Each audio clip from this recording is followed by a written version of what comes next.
Well, we're here today in Shoreditch at the PKR studios, and I'm going to be interviewing Team PKR Pro, Scott Shelley. Hello. How you doing? You alright? I'm very well. How are you today, Scott? Very well, thank you. Well, the year's coming to an end. How would you say 2012 has been compared to the previous years, and any highlights? I'd say it's been a bit slower compared to the couple of years prior to this, just because a couple of years ago, obviously, I had my big win and it sort of like went off from there. Yeah. This year, it started really well. I had some good results online, but it sort of just got slow as the year went on. And Vegas, I spent more times in the clubs than the poker tables, which probably wasn't the best idea. Probably not, probably not. And you're coming to the end of your second year now as a Team PKR Pro. What's that been like? Oh, it's been great. I mean, ever since I got into poker, it was always a dream to play professionally. And things worked out that way where I got the opportunity and I jumped at it, and I've been loving every minute of it. And the second anniversary of your bracelet win, it was just a few weeks ago. How much of those few days do you still remember?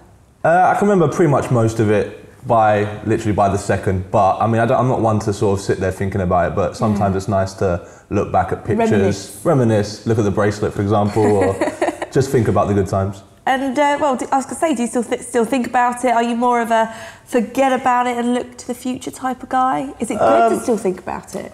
I wouldn't say I'm a forget about it kind of guy, but I'm more interested in what I'm going to do in the future rather than what I've done already, definitely. But I always like to look back. Well, I don't think anyone would disagree that it's a difficult period at the moment for poker. How hard is it to make a living as a professional poker? I mean, well, I've only been really making it as my living for a few months now, just because I was working for PKR prior to that.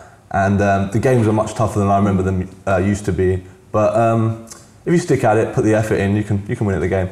Now, a little bird tells me that although you were a good player before your WSOP win, the transformation since then into an even better player has been pretty remarkable. What would you say you put that down to?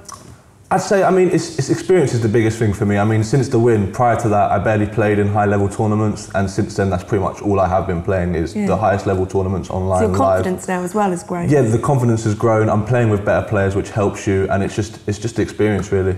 And what next for Mr. Shelley? I'd like another big title. That'd be nice. Yeah. Yeah, that would be good. Looking forward to PKR-sponsored WPT Dublin? Very much so. Outside of Vegas, it's the best event I've been to outside of England, without a doubt. We have a great time over there, and it's so much fun. And one tip for players who want to get to where you are right now? Don't jump in the deep end. I mean, don't think you have to be playing the biggest games just to win the money. You need to start off small and build your way up, definitely. Brilliant. Well, thank you very, very much. And, well, good luck in Dublin. Appreciate it. Thank you.